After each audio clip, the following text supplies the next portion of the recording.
J'adore Alice Madness Returns. Bon, déjà, Alice au Pays des Merveilles est un de mes films Disney préférés, sans doute dans mon top 3 avec Encanto et vice versa. Et en vrai, si on réfléchit bien, ça en dit sans doute long sur moi, puisque ce sont des œuvres qui parlent de manière plus ou moins frontale de personnes qui souffrent et veulent fuir leur réalité. Faites le test en commentaire. Dites-moi vos 3 films Disney préférés et ce que ça révèle sur vous. Enfin, d'après vous. Mais bref, je discrète. Revenons nos moutons, montons à bord du train en direction Alice Madness Returns. Avant que nous n'allions plus loin, je précise que cette vidéo contient des spoilers en grand nombre. Allez voir mon Instagram si vous voulez une critique garantie sans spoil, même si Alice est un de mes premiers let's play et donc une de mes premières critiques écrites sur mon Instagram, donc c'est assez concis. Vous pouvez checker aussi mon let's play de l'aventure sur mon YouTube, même si il date d'il y a 10 ans. Cette vidéo n'est pas une review ou un test du jeu. Bref, si vous êtes prêts pour le spoil, let's go. Bon, en bref, Alice Madness Returns vous mettra aux commandes d'Alice qui alternera entre monde réel et pays des merveilles à la recherche de souvenirs enfouis.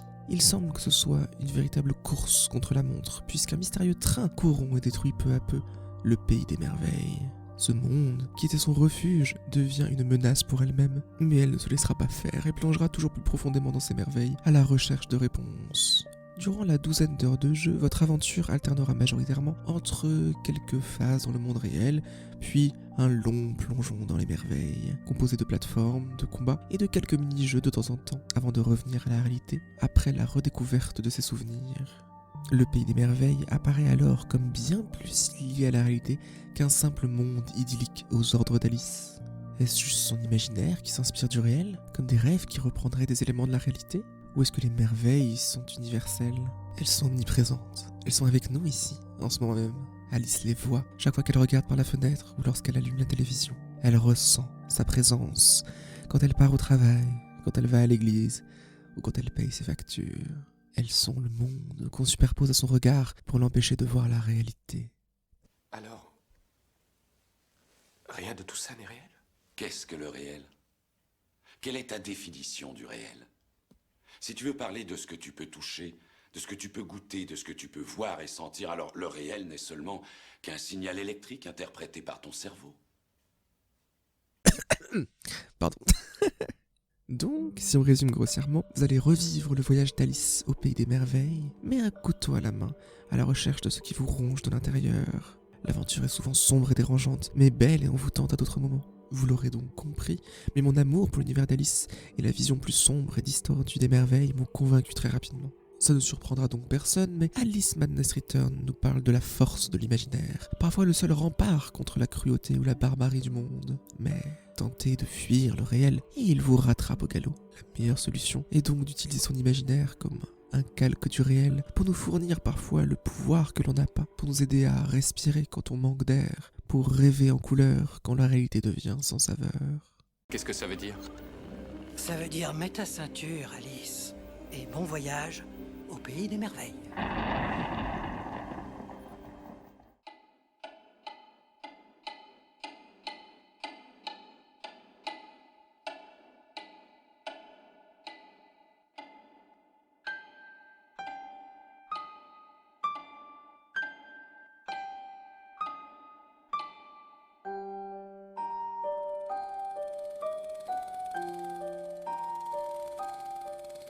Tout va bien, Alice.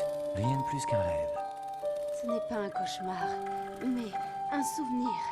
Et il me rend malade. Oui, parfait. Détends-toi.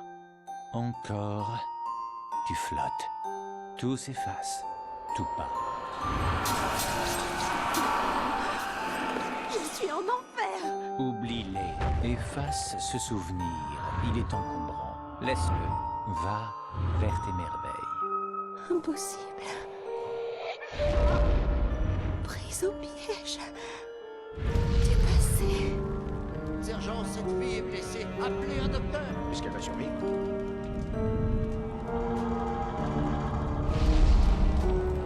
Alice, oublie cette illusion.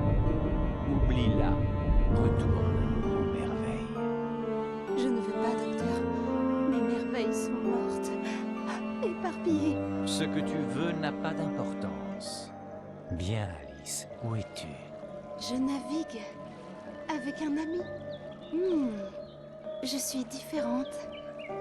J'ai changé. C'est très bien. Ton premier pas sur le chemin de l'oubli. Que se passe-t-il? Êtes-vous fou? Insolente, Lapin? c'est curieux. Que fait-il ici? Est-ce que vous m'entendez?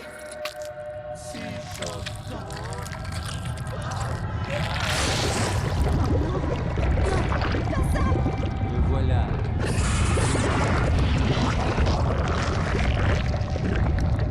Mon monstre! Mon poison! Il veut ma mort! Ce pays est horrible! Comme mon esprit! Oublie-le, Alice. Plus de rêve. Au signal, réveille-toi.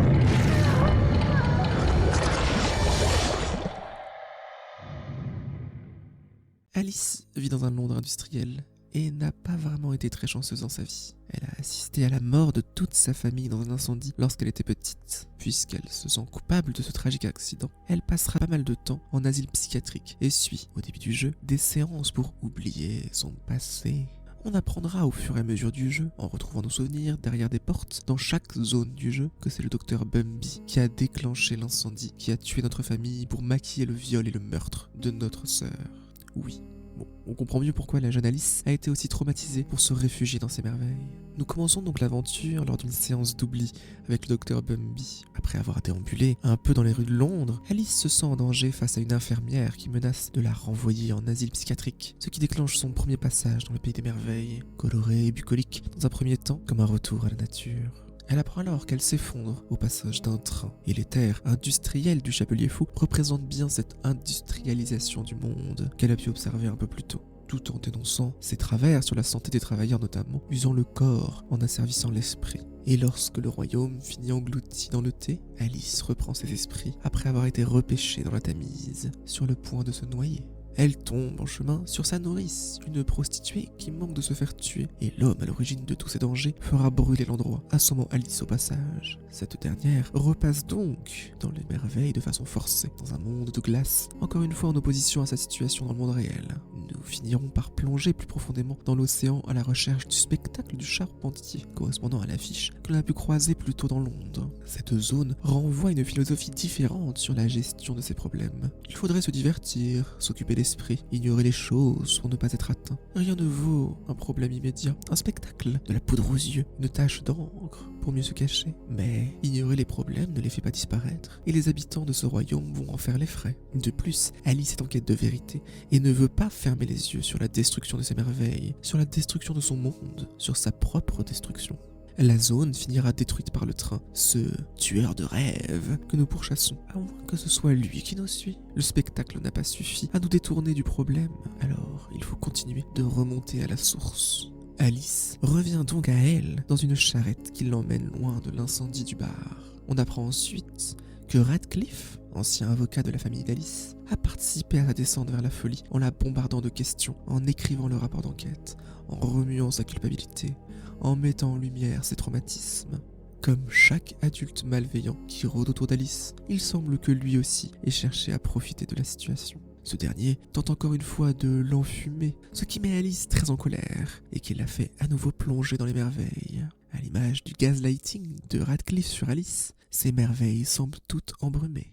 Et comme dans ce monde, celui qui fume et plane le plus est le plus lucide, Alice se met à la recherche du bon Bix. Ce dernier réside dans un univers très japonisant, à l'image de la collection débordante de Radcliffe pour l'art asiatique. Au travers de paroles énigmatiques, le bon Bix remet en question Alice, sa capacité à discerner la réalité, à nier les problèmes et à laisser aux autres le pouvoir de lui imposer leurs mensonges. Doit-on se sauver nous pour sauver le pays des merveilles? Ou faut-il sauver le pays des merveilles pour se sauver nous-mêmes? Il nous conseille de trouver et servir la reine, qui est certes tyrannique, mais pas au point d'en détruire les merveilles. Tout s'écroule. Et Alice reprend ses esprits en cellule. Après que l'un des gardes nous libère et que l'on sorte dehors, comme si nous étions libres, ce sont les merveilles qui nous ramènent à la réalité, pour nous rappeler que nous ne le sommes pas.